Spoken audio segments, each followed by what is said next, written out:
L'histoire du yiddish. Le yiddish est, selon les linguistes, né au début du Moyen-Âge, dans la vallée du Rhin.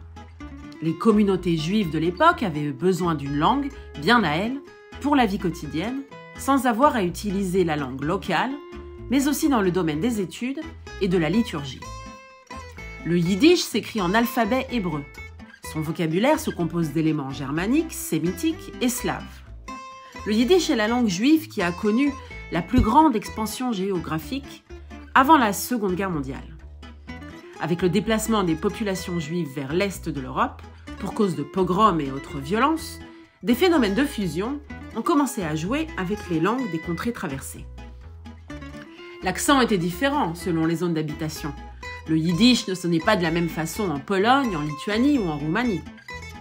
À partir du XIXe siècle, a été créée une langue standard, la Chlal Sprach, avec une grammaire yiddish normalisée et un enseignement universitaire. Elle est fondée sur le yiddish lituanien. Cette langue gomme en partie les disparités entre les dialectes et donne au yiddish une plus grande uniformité et respectabilité.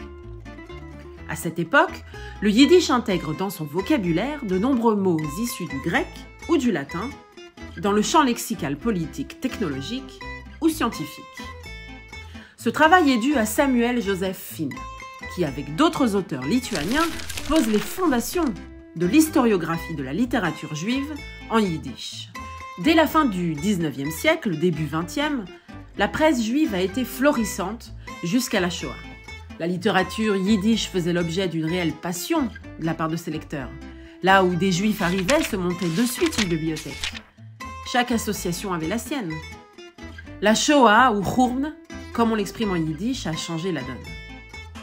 Les générations qui avaient survécu ont eu beaucoup de peine à la transmettre. Cette langue vernaculaire parlée au sein des familles est devenue, après la guerre, la langue du secret.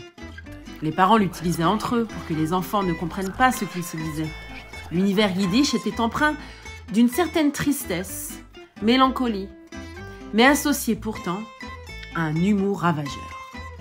En France, les générations du baby-boom ont souhaité se le réapproprier dès la fin des années 60 au moyen de cours donnés dans les universités et autres centres communautaires. La littérature yiddish, grâce à une langue stabilisée dans sa forme, devient un outil de création littéraire intimement lié à la tradition religieuse. Mendele Moïse Sforim, Sholem Aleichem, Isaac Leib Peretz donnent à la littérature yiddish ses lettres de noblesse. En Israël et aux États-Unis, le yiddish reste une langue couramment utilisée dans le commerce, dans les yeshivot et au sein des familles ashkénazes.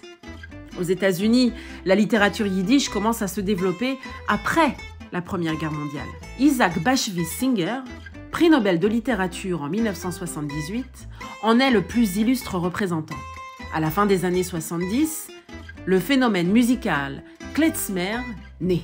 Aux États-Unis et en Israël, des jeunes musiciens ont eu l'idée de se réapproprier le répertoire ancien et les sons joyeux des saxophones et des violons, et ont conquis l'Europe.